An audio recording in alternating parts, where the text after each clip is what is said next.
Welcome to Make Today Count, your 60 minutes of fresh conversation served up to inform, educate and inspire an abundant life. I'm your host Ross Dean, and each episode I chat with thought leaders, influencers and experts in their game who all have one thing in common: the desire to go the extra mile, pushing against the status quo to create a richer life for both themselves and those around them. Powered by compassion and driven by the need to leave the world that little bit better than when they arrived.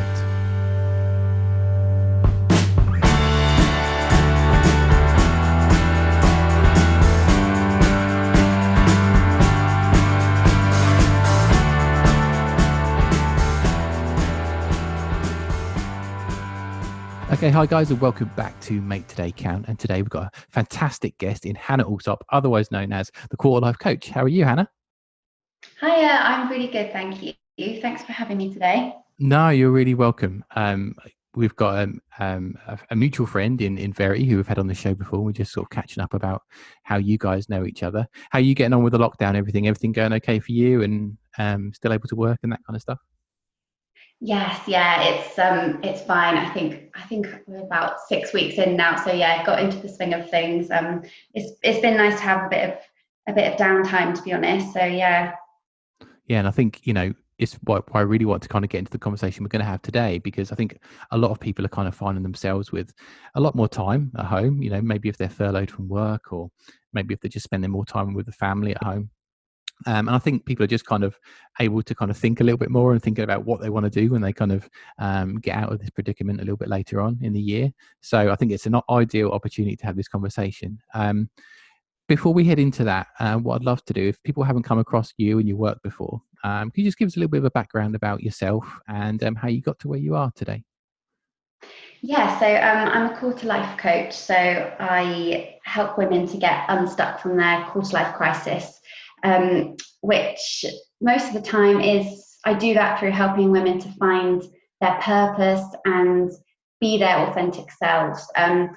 So I felt called to become a life coach because of my own experience with the quarter life crisis, where I found myself just feeling really lost and stuck, which I think is so common around like ages 25 to 35.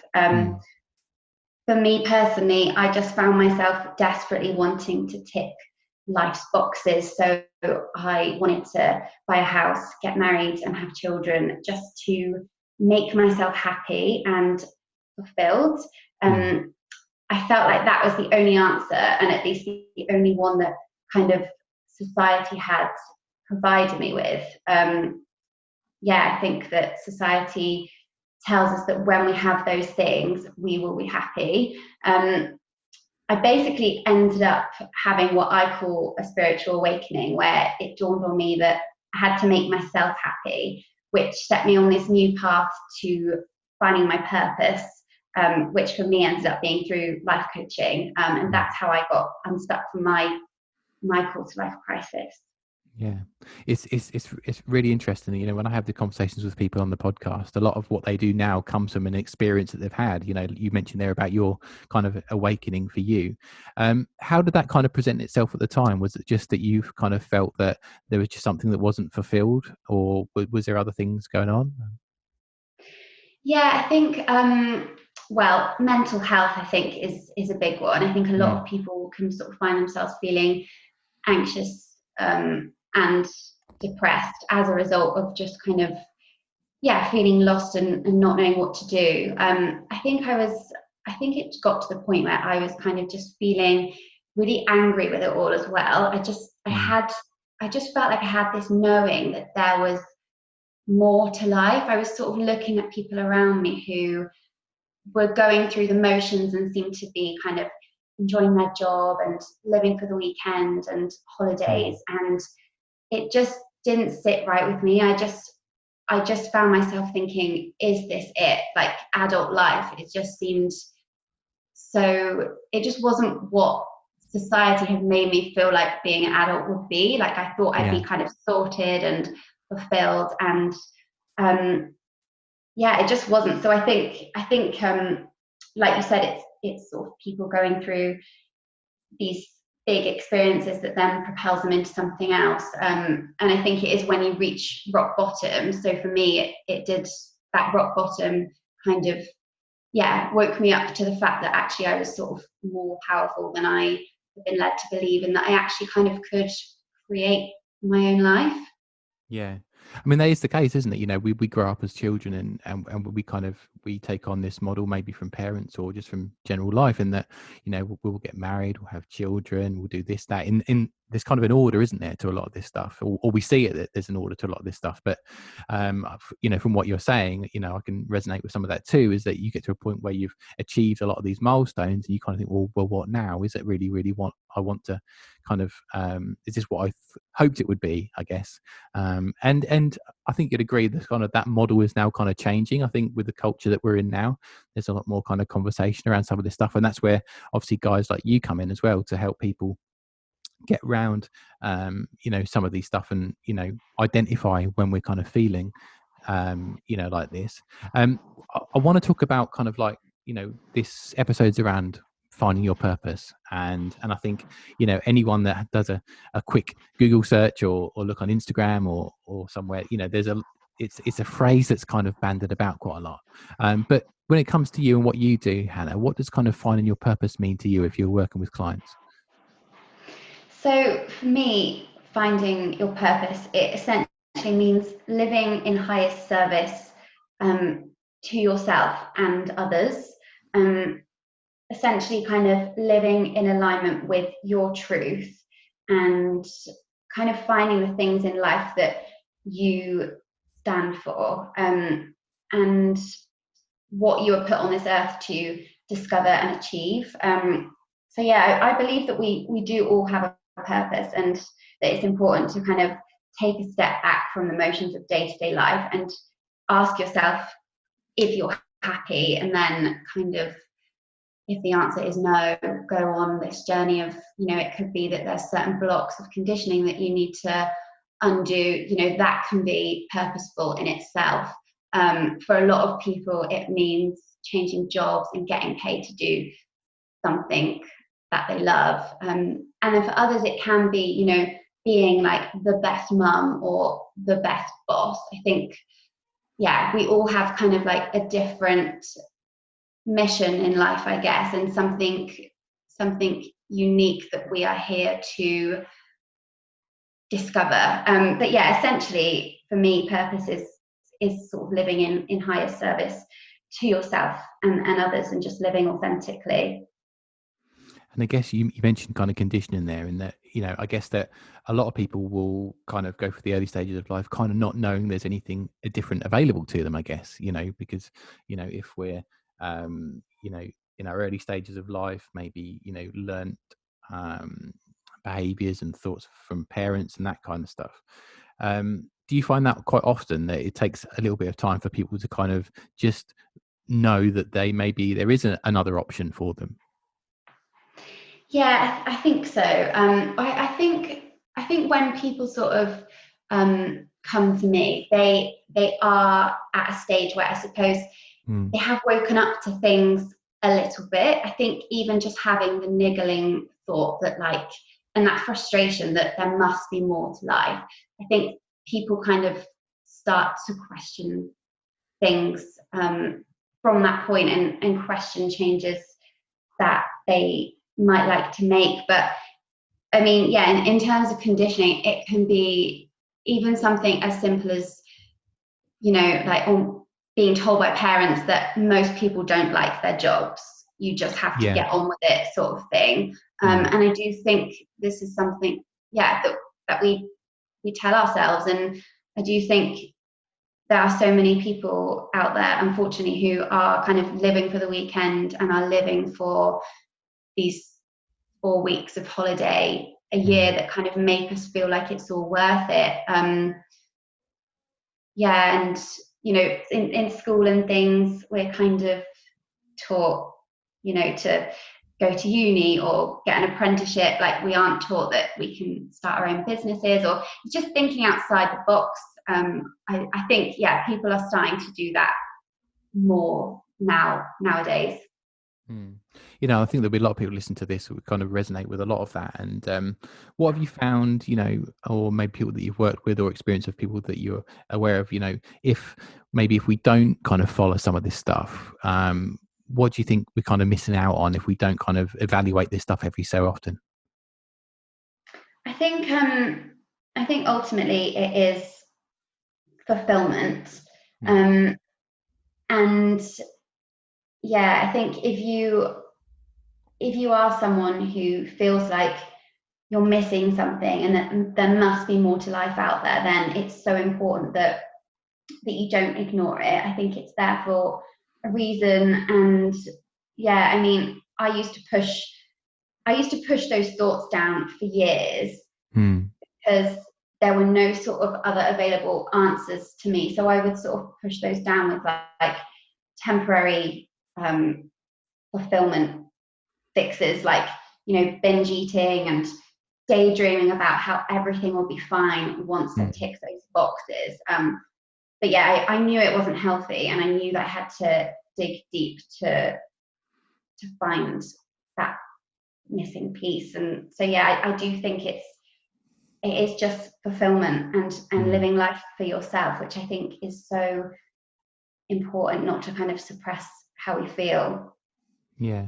Hannah, one of the things we speak about quite a lot on the podcast as well is about surrounding yourself with the right people, because that can be hugely beneficial. And especially, I'm guessing at the time when people come to the point where they sort of think, maybe there's something else, it may well be that they haven't got the people kind of surrounding them that are kind of showing them that there is sort of other options for them to have. Do you find that there's usually a trigger for the people that you work with, in that they're maybe they've moved into a different kind of environment, or they're around different people that kind of triggers, that they can kind of see, that's what it could be like? Does that happen quite a lot? Yeah, I think social media plays a big part, actually, in a Mm. really positive way. There are so many kind of accounts out there now, and podcast hosts like yourself who are kind of showing this other world. And I think as soon as people start to get a taste of that, that can really help to kind of just keep you feeling inspired and yeah, uplifted, to kind of, yeah, to see that there is another way, and that you don't have to listen to society. And I do think it is so important to find those new relationships, even if it is just social media accounts and listening to podcasts. You're not kind of necessarily communicating with those people in real life, but to just see that there are other people out there doing it, is so important to keeping you on that path to your new life once you decide to go down it, because it can be so easy to kind of slip back into old patterns of thinking and to go along with what your friends are doing. Yeah, it's really important. Because it can be really tough, can't it? Because maybe we have got partners, or we're living with family, and that for whatever reason they might not be at the stage where they are sort of wanting to experience different things. And for them to kind of see you maybe wanting to change a different direction, that can be tough for them sometimes to kind of adapt to, right? Yeah, I think so. I think it can be kind of triggering for people who perhaps have had these feelings, but they push them down.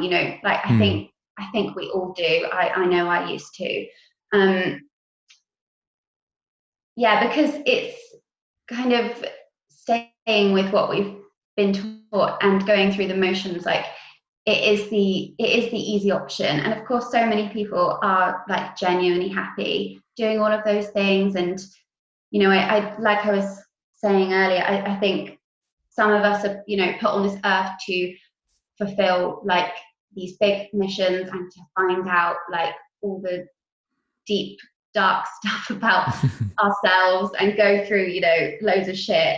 And Yeah, other yeah. people are, yeah, they are happy to kind of um do those normal things, I suppose, that society tells us to do. But I think, yeah, it can be hard it can be hard if people kind of are disagreeing with you and thinking that you're weird. Like for myself, when I had my spiritual awakening, like it's just, yeah, it's just this kind of like woo-woo world so many people just don't get, and they do think that you've gone crazy.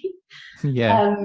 But yeah, that's why those like online relationships I think are really important for starting out with, so that you can sort of like find your people.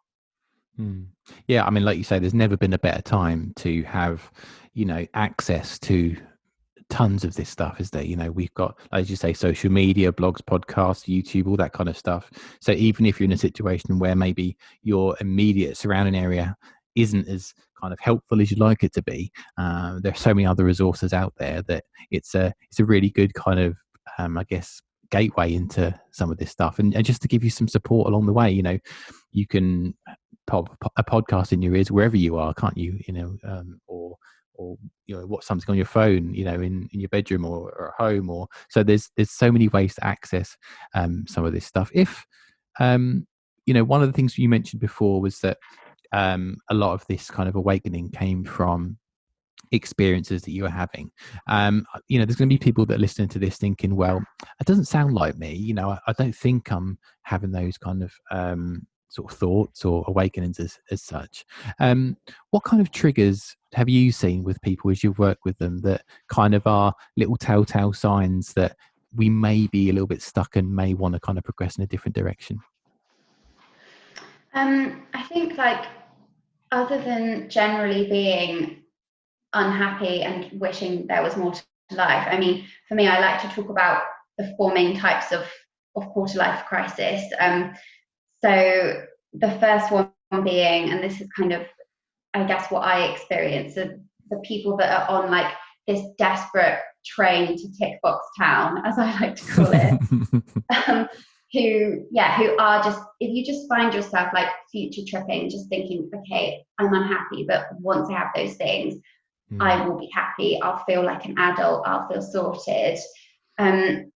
I'm sure for many people those things do make them happy, but I think if it's coming from a place of desperation and deep down that it's not necessarily healthy, so yeah, that's a big sign. And then a lot of people experiencing a quarter life crisis hate their jobs and they don't know what to do instead. They don't know what other career path to choose, so they just stay stuck there. Or they stay stuck there because they've worked their way up this corporate ladder. I mean, like, the subjects that we choose at school or uni, if you've kind of built a career within that area over the last 10 years and got your salary to a certain point, people feel like they just can't say goodbye to that and retrain in something else. So yeah, that's another big one, feeling really stuck in that area to the point where you can't move. And then I guess you kind of have the opposite of that, where someone might love their career and they're really, really successful on that front, but they feel like they have a lot of pressure from society and family to kind of get married and have kids, even though they're not sure that that's what they want to do. So they're then kind of, are really conflicted and feel loads of pressure. So there's that as well. And then you've got mums. I would say that actually half of my clients have been mums who have kind of ticked all of those boxes, and of course got loads of fulfillment from children and things, but they reach a point where they've either lost themselves or they realize they didn't really find themselves in the first place.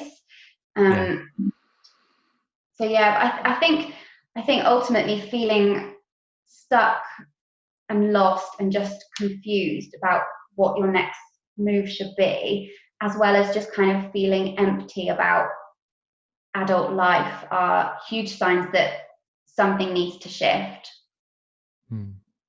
I guess the one that just popped out for me there is the one around mums, and it's really interesting to hear that you said, you know, a lot of people that come to work with you are in that position. I guess, is that because kind of before they've maybe had a career, they've had, I guess, kind of their own identity in a way, and then they've become mum in inverted commas, and they've sort of taken on something else. And is that kind of why there's kind of that feeling of loss there?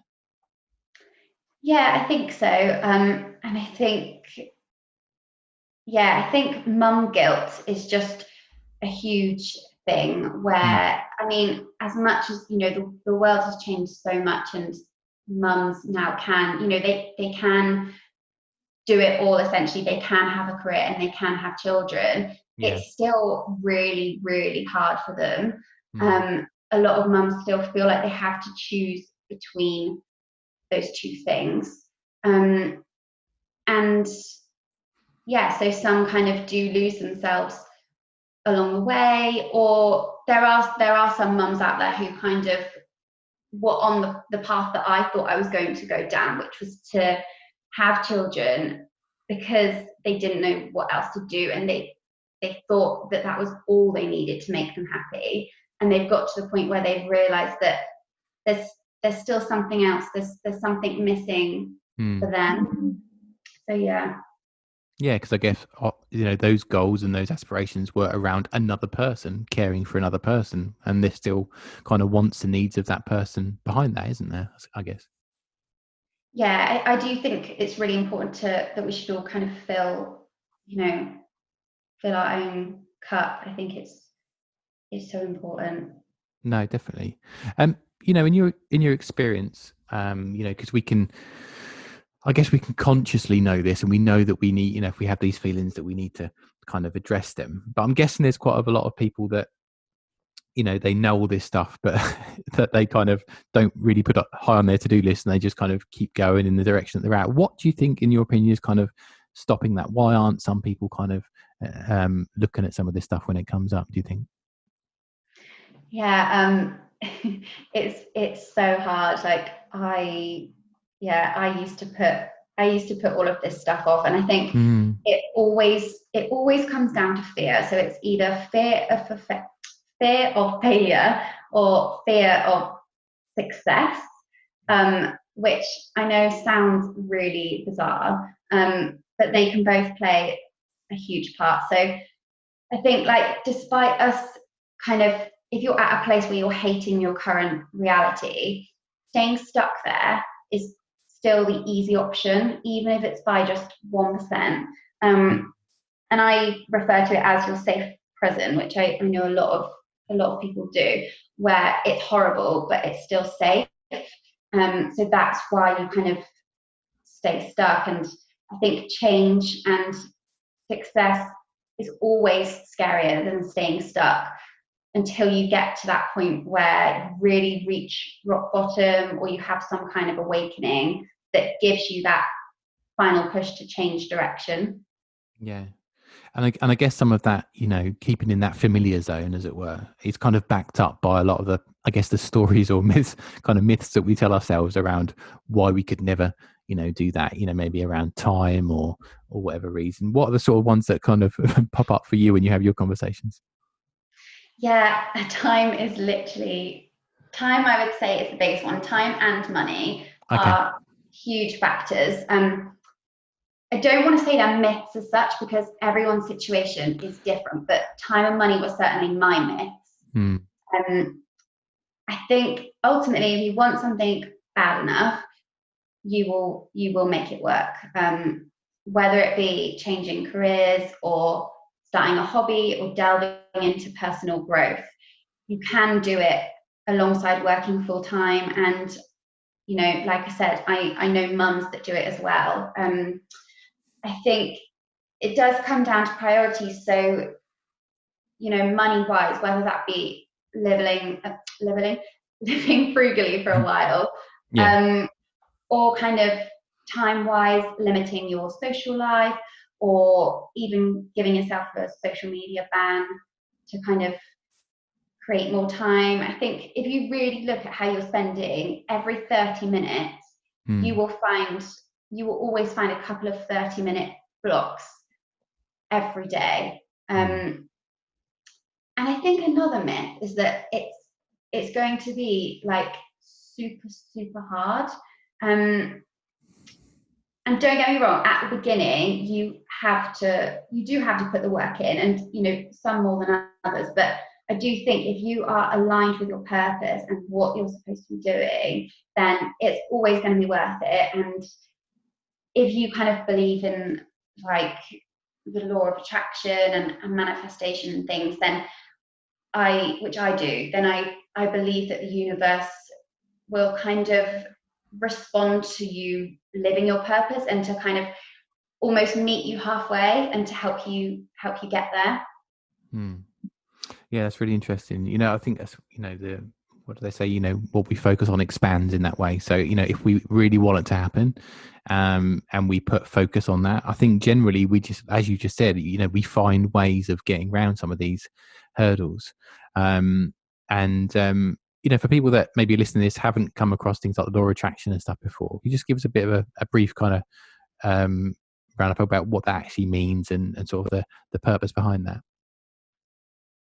Yeah, so it's basically, kind of like you said, what you think about grows and expands. So it's kind of like committing every day to staying in a high vibration, so staying in a high state. So kind of following what makes you excited and what feels good. And affirmations can be really helpful for people. So whether it be kind of affirmations about happiness or money or success, just ways that can kind of help you to stay in that higher state. Because I do think that when you are in that expansive kind of mindset, you can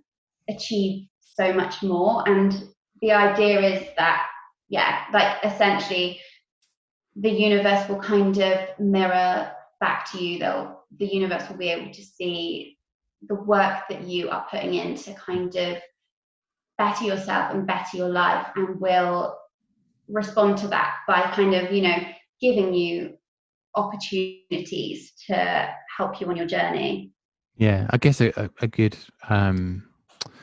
explanation that I kind of found was that if you're you're feeling a bit stuck, and you're in this state where you're not too sure what you want to do, and you're a bit down, generally you'll have hunched shoulders, you'll maybe walk around, you might not speak to people too much, you might look at everything in a negative way. So as and when opportunities may arise, maybe you go to a networking event or something, but you're in that state, you then won't be open to attract the same type of people, or open yourself to new opportunities. And whereabouts, if you identify, I guess, what you'd love to achieve and what you'd love to do, and kind of keep that in mind on a daily basis, as you were saying there, just keep it in mind, keep that kind of, they call it vibration, don't they, high in yourself, you'll be then more open to, I guess, connecting with the more like-minded people, and then open yourself to other opportunities, isn't it?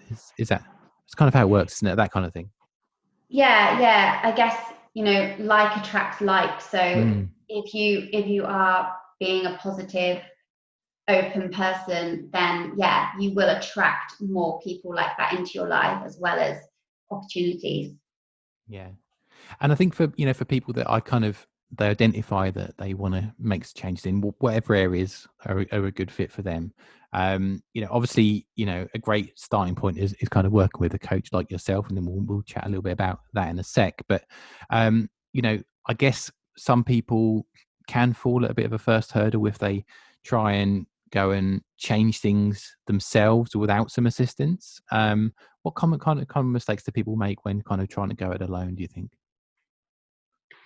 I think you can go through waves of different things. So for myself, kind of when I first discovered this whole new world of personal development and spirituality and finding my purpose, I was so inspired that it kept me in just like total hustle mode for Mm. about a year, to the point where I almost reached burnout. So I think that is something it's really important to kind of look out for and listen to your body and realize that, it doesn't all have to be this huge rush. But then on the flip side of that, you can also have periods of like procrastination, which comes up hugely for perfectionists, where it's kind of like being scared to start the thing, or being scared to move up to the next level of whatever it is, like success in your business or with your mental health or something like that, Yeah. because you want it to be perfect. So I think discipline is really important, but also knowing when enough is enough. Yeah. So yeah, it's a balance, but I would say that it gets easier with time. Yeah. And as we said, a really great way of kind of navigating through some of this stuff is to get some support in some way, whether that's family members or friends that are of a similar like mind, or going in a similar direction, or a mentor, or someone you've identified that would be a great fit for you. And also, obviously coaches is what we're speaking about today. For people that kind of haven't maybe used a coach before, or have experience with friends and family in using them, how would you kind of best describe a coach, and what, from your point of view, is the kind of role that they would play? Yeah, so a life coach essentially helps to take you from A to B. So it's very goal based and future focused. Really, unlike a counselor or a therapist, really, which I think most people perhaps don't realize the differences. So with Mm. a therapist or counselor, you kind of spend a lot of time talking about the past. Whereas, yeah, life coaching is very future focused. Of course, we tap into the past, and that can be really important for identifying where blocks may have come from, and conditioning. But I think the difference is really that we don't kind of spend time dwelling on that stuff. So a life coach will hold a safe space for you whilst asking you questions to kind of help you to work out where you want to go and what you want to work on, and then guide you there whilst holding you accountable and cheerleading you through the entire process. So yeah, that's it in a nutshell. Yeah. And if someone was kind of looking for someone to work with, a life coach, or someone similar, what are kind of good things that people can kind of look out for when kind of, I guess, kind of interviewing, or looking around for someone to work with? Yeah, I think it's important to find a coach who works in a particular area that you need help with. Mm. So there are lots of coaches out there who help people across the board, across different ages and different goal areas. But if you can find a coach specific to helping you with your needs, then I think that's important. And with the majority of coaches working online, there are so many to choose from. So it shouldn't be too difficult. But then I would say ultimately finding a coach that you resonate with is more important than that. So kind of looking at their website and finding out their story, and just going with the one that feels right. Yeah. And I'm guessing just, maybe, go and speak to a few, and, like anything, you'll get a feel or a hunch when you're sat in front of someone that you feel is a good fit, because I'm guessing, your personalities have got to be kind of a good kind of mix as well, I guess, because you're spending quite a lot of time with this person, I guess. Yeah, exactly. And like I say, life coaches are kind of, they're like a cheerleader for you. So yeah, it does need to be someone that you click with. I know there are a lot of coaches who will offer sort of like a free 15-minute chat. I do myself. I offer a free 15-minute clarity call, Mm. which it's a really great opportunity for someone to kind of see you face to face, ask you any questions, and it's important to coaches to see that they are a good match as well. I think any good coach will say, actually, I think you'd be better off working with someone else. Here are some recommendations. Mm. So yeah, kind of just having a chat with them, of course, is a really great way to find out whether you're a good fit. Yeah, that's a really great point as well. That I hadn't thought of, is that the client maybe not a good fit for the coach itself, which I guess you just kind of think of, do you? But I'm guessing that through that consultation call that you kind of just get a sense, or if it's a good fit for your kind of your skill sets and your niche. I guess, is that kind of the sort of things that you would consider in that way? Yeah, exactly. I think, yeah, I mean, as a coach, you want your clients to get everything they can out of it, and coaches work with sort of different packages. Like some will do one-off sessions, but for myself, I do a 12-week coaching series, and that's a long time. That's a long time for someone to invest in you. So you want it to be right. And also, there are some people that might come to me who they're having a quarter life crisis, but a lot of what they're trying to work through, or what they need to work through first, say, before looking at changing career, as an example, can be, mental health problems. So I would always recommend someone to Sure. a therapist as well, if I feel like if they kind of need to work through some stuff before working with me, because I think if you are in a real state of anxiety or Mm. depression, kind Mm. of the goal setting and being really future focused sometimes it's not quite the right time. Yeah, and that's great, isn't it? Because it's not a hard no, and that there isn't an opportunity later on where we could work together. It's kind of like, okay, I think we probably need to work as a team now, incorporate some of these other people into this conversation, and then maybe further down the line we can pick things up again. Yeah, exactly. Oh, perfect, perfect. So to give, I guess some of the listeners a bit of a understanding of kind of what it's like, I guess, to work with a coach like yourself. I'm guessing the first stage is kind of that discovery call, and then, so for example, if we've had the discovery call, and you felt, let's talk about me. I've been a good fit for you. What would be the kind of the next step for kind of working with them, and is it kind of a case of sessions every so often and catch ups? How does it kind of work? Yeah, so I suppose after that sort of 15-minute chat, or once someone said they're interested in coaching, I send them my discovery questionnaire, which includes 10 questions, 10 really powerful questions to kind of get them clear on where they're at and where they might like to head.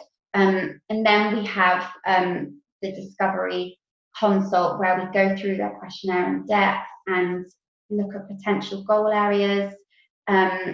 And yeah, it's also an opportunity for them to sort of ask me any questions, if it's a client that hasn't had that sort of that 15-minute chat with me beforehand.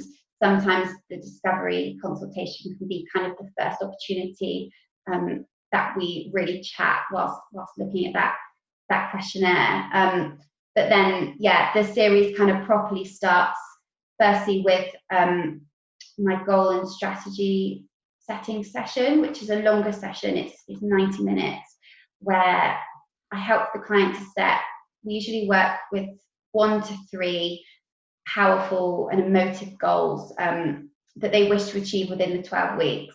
And then we set the first set of action steps that they will then work over for the next 2 weeks.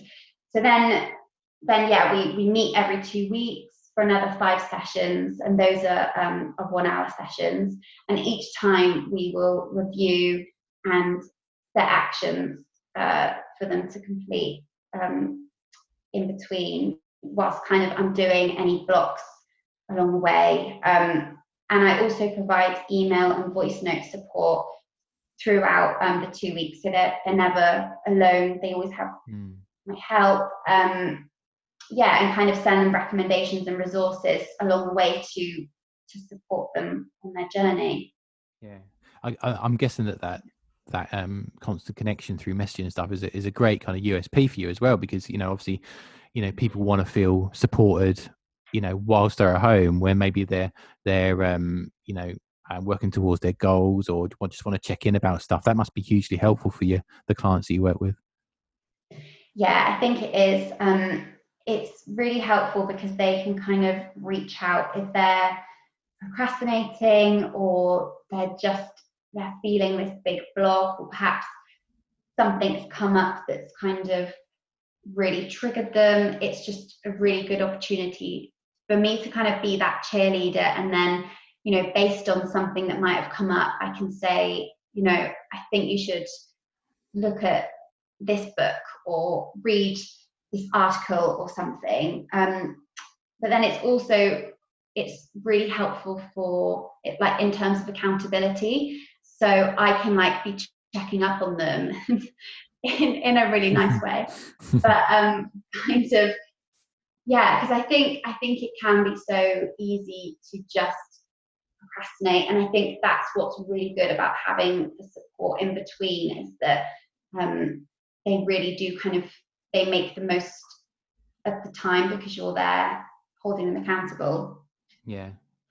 And I guess the kind of the amount of time which a client would work with you would obviously differ depending on client to client, and I guess that's measured from probably the goals that you've set at the beginning. But is that kind of a joint decision based on goals, how they're feeling, and maybe some other bits before they can kind of move on and maybe not work with you or work with you on another level? How does that kind of work towards the end?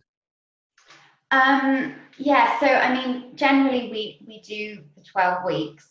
That is a good amount of time to kind of make some real shifts and achieve some big goals. But yeah, sometimes clients want to extend that with another 12 weeks, or they'll kind of go off and see how they're getting on. Once I've worked with a client for that sort of big chunk of time, I can work with them on more of a one-off basis. Once I kind of know what they're working on and they're sort of happy by themselves. Some of them like to have, say, like a quarterly check-in type thing. But yeah, like the 12 weeks is, I would say, really important for kind of really making some big shifts. Yeah. I mean, it sounds like the work that you do is hugely rewarding for yourself, to kind of see someone go from A to B and in kind of going through that whole process with you at their side. You know, what kind of key benefits have you seen from some of the people that you work with? From maybe not going into detail, but just from what are some of the great massive changes that people have made in their lives, and kind of what they've then gone on to be able to do after. Yeah, it's super rewarding. I would say that mindset is a huge one, and a really common block that people can have is around sort of caring what people think of them and listening to that inner critic. Yeah. So I would say something big that I work on with most of my clients is kind of supporting them to look at where those behaviors might have come from, giving them the tools to shift it, which ultimately gives them the confidence to be their authentic selves and feel strong in who they are and what they stand for. And of course, lots of my clients come to me wanting to find their purpose, or for accountability to help them implement their purpose. So lots of my clients have gone on to start businesses on the side of their 9 to 5. So that's always really, really exciting.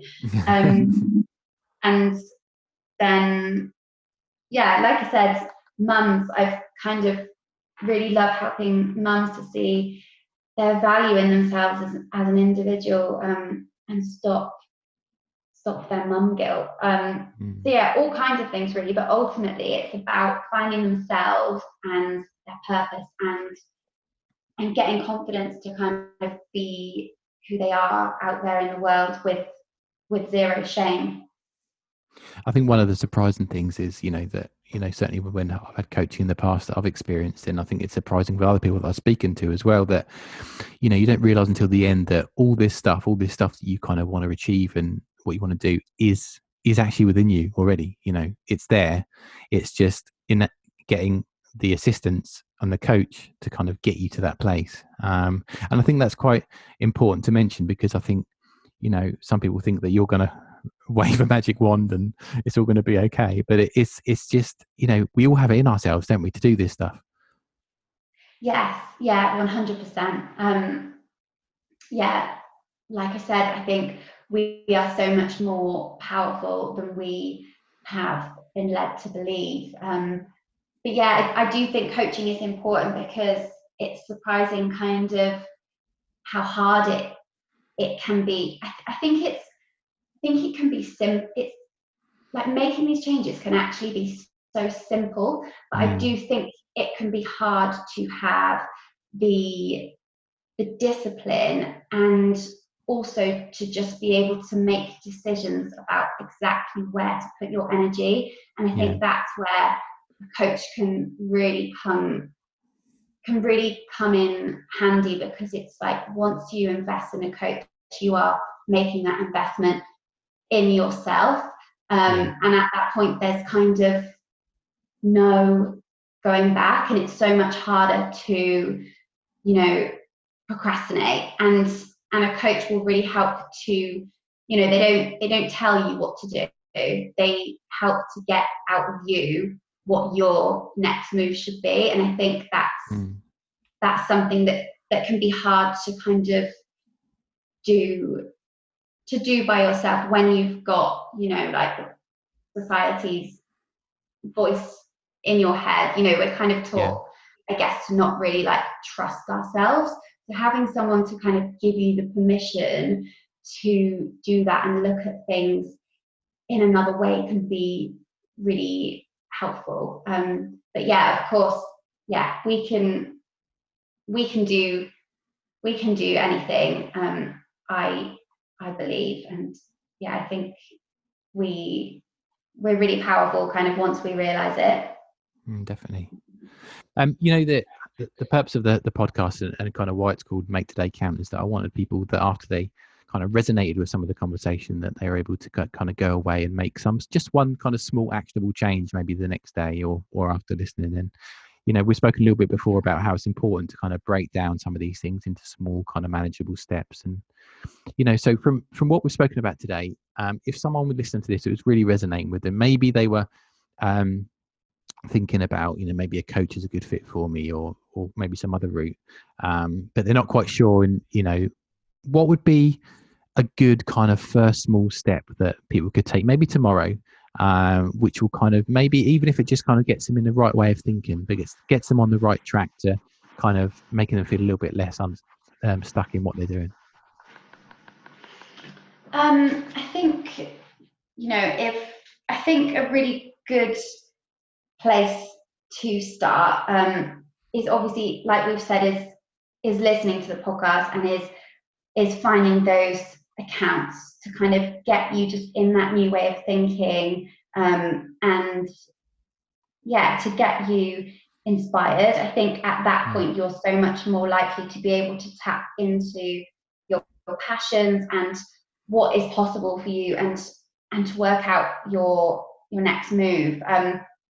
But yeah, so I think if you can sort of maybe do some journaling around what your passions are and what your talents are, and if we're looking at, say, getting unstuck through finding purpose, if that's something that someone wants to do, then sort of looking at how you can combine these things to give the world what it needs and be in service.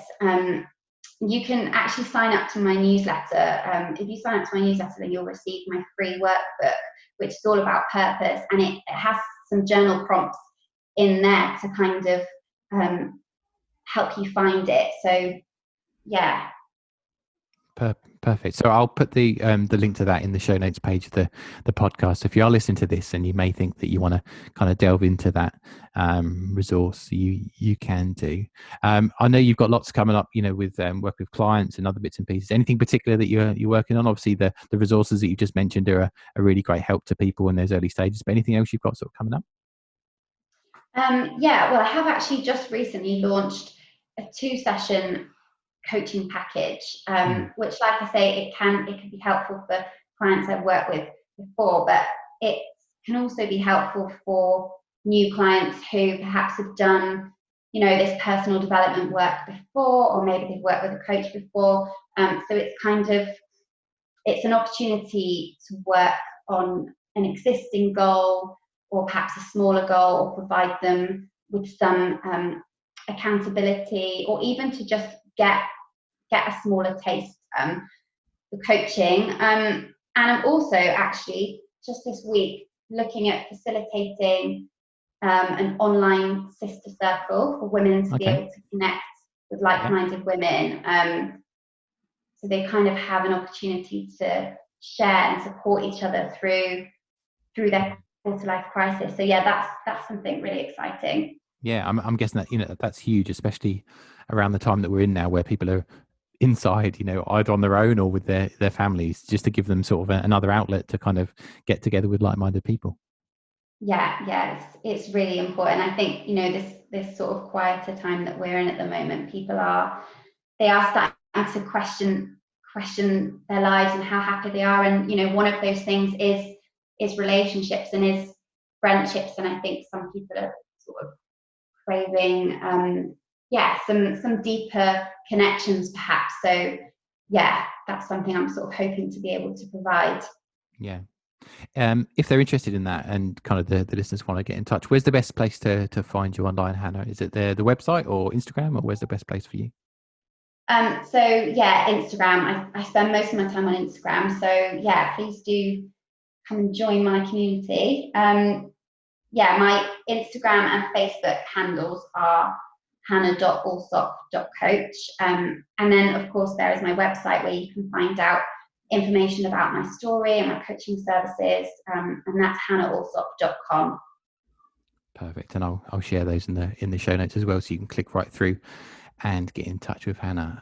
Hannah, thank you so much for your time today. It's been really lovely to engage in some conversation around this, which I think is a hugely important topic at this time, when people have got a lot more time to kind of think about stuff and how they kind of want to navigate their lives outside of when we get out of this crazy situation that we're in at the moment. I like to end all my episodes with gratitude. So just to give you just to pass on gratitude to you for everyone that you're helping. I think, at that stage of quarter life, it's a stage when there's a lot of life changes going around for a lot of people. I've been there and I've, experienced that as well. So I'm really grateful that there are people like you out there to kind of help people navigate through some of these times. So just to give you gratitude around that. Thank you so much. No worries. Yeah, thanks for having me. And obviously gratitude back to you for everything that you do as well. I think it's great. Thank you. Guys, what we'd really love you to do is to get involved with the conversation after the podcast. So if there's something that's really resonated with you through the conversation, please feel free to reach out to either Hannah or myself and let us know what you got from the podcast. Were there any kind of key light bulb moments that kind of stood out for you? Also, if you haven't already, you can subscribe to the podcast over on iTunes, Spotify, or anywhere else that you find your podcast. And if you're really feeling helpful, and we'd really appreciate it if you could leave us a review. So head on over to all those platforms and you can leave a review there. I look forward to speaking to you on the next podcast. But until then, I've been Ross Dean. This has been Make Today Count, and I'll see you soon. Take care. Bye-bye.